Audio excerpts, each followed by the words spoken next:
The then Flag query. It is a surprise, therefore, that we are suffering in this country. A school which cost 160,000 to construct by the private sector, cost in excess of 500,000 when done by this government. Why won't Ghanaians suffer? The presidential candidate then told us that 500,000 for a school was too expensive and that it amounted to corruption. Today, under the man who is prepared to protect the public purse, he is spending almost 800,000 to construct a school. Mr. Speaker, I do recall the majority leader when he said that when you throw ash into the air, it certainly comes back into your eyes. If 500,000 smack of corruption, if 500,000 was too expensive, what do we talk about 770,000? What is happening? In less than a year, this is what we are seeing. Meanwhile, Mr. Speaker, we are told that inflation is coming down. But Mr. Speaker, when we met as a committee, we were told that the ministry formed and inaugurated a 10-member regional team and trained them to conduct the infrastructure needs of all the 275 constituencies. Mr. Speaker, I am the MP for Yape Kosogo constituency. If you come to the constituency, Mr. Speaker, and you want to interact with stakeholders, does it not make sense? Is it not proper that at least you talk to the MP to also contribute and tell you what their problems are? We are members of parliament, Mr. Speaker. We are members of parliament.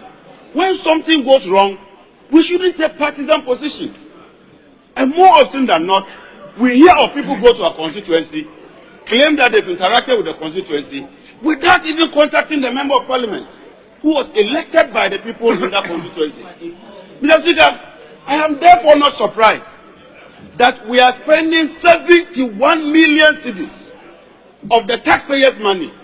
And if you go to the appendices, Mr. Speaker, Appendix 4A tells you that we are taking more than 400 million out of our oil money. And out of that, we are using 71 million to run these offices. Mr. Speaker, if you look at the budget for this ministry, it is more than 7 infrastructure ministries put together. It is equivalent to the 6 economic ministries put together. And yet, we are spending 71 million just to run the offices. Mr. Speaker, we are spending 15 million Ghana cedis to hire or rent offices. And in that same year, after renting offices for 15 million, we renovate them for another 3 million. Hey! I mean, why can we dissipate the public purse in such a manner? Why can we misuse the public purse in such a manner? I think that this is very unfortunate. Mr. Speaker, if you go to my constituency and you tell them that you want to spur development, you want to bring productivity, the solution is not to procure an ambulance.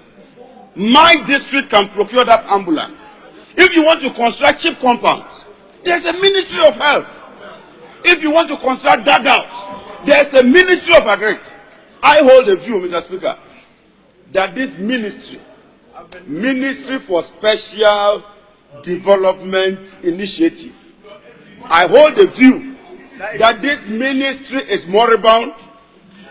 It ought not to exist because it is nothing but a duplication of the work of the assemblies and the existing ministries. Mr. Speaker, we are spending 71 million cedis of the Ghanaian taxpayer.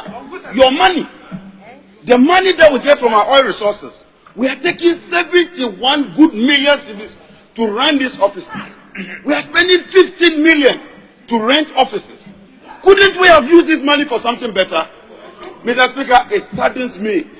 Mr. Speaker, it hurts me. Mr. Speaker, I am in pain. Mr. Speaker, I am in a state of melancholy. Mr. Speaker,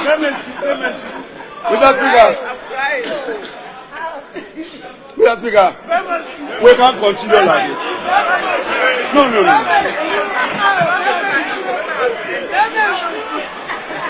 Mr. Speaker, on this sad note, Mr. Speaker, on this sad note,